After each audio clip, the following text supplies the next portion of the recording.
আমি নাহিদ ভাইয়ের পক্ষে। এই যে মানুষজন যারা গুঞ্জন উঠায় নাহিদ ভাই নতুন পদ বা স্থায়ী পদের জন্য অস্থায়ী সরকারের উপদেষ্টা থেকে, আমি নাহিদ ভাইয়ের পক্ষে। কারণ এইরকম কে করছে আগে দেখেন, যারা কয়জনে করছে এরকম, এর আগে কখনো হয়নি, জীবনও আমি দেখিনি। এরকম হয়েছে বলে সন্দেহ। নাহিদ ভাই যেটা করে দেখাইছে, সর্বপ্রথম একজন উপদেষ্টা হয়ে পর থেকে সেই পদত্যাগ করছে নিজের ইচ্ছে, এরকম কোনো কাউকে দেখিনি।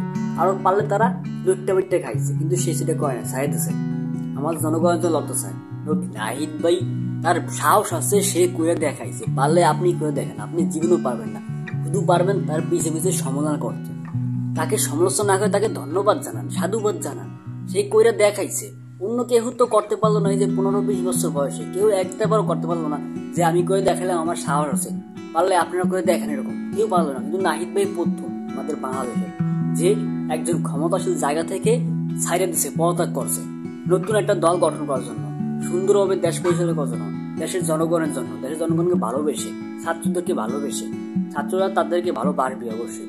এরকম কে করে? কেউ করতে পারে না।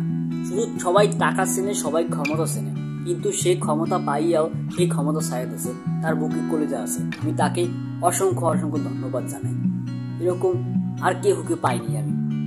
সরকারের পার্সোনাল ভবনে যাওয়ার সময়ও পদত্যাগ পত্র জমা দেবে, গাড়িতে গেছে দামি দামি, আসার সময় করছে কি হাইট আসছে।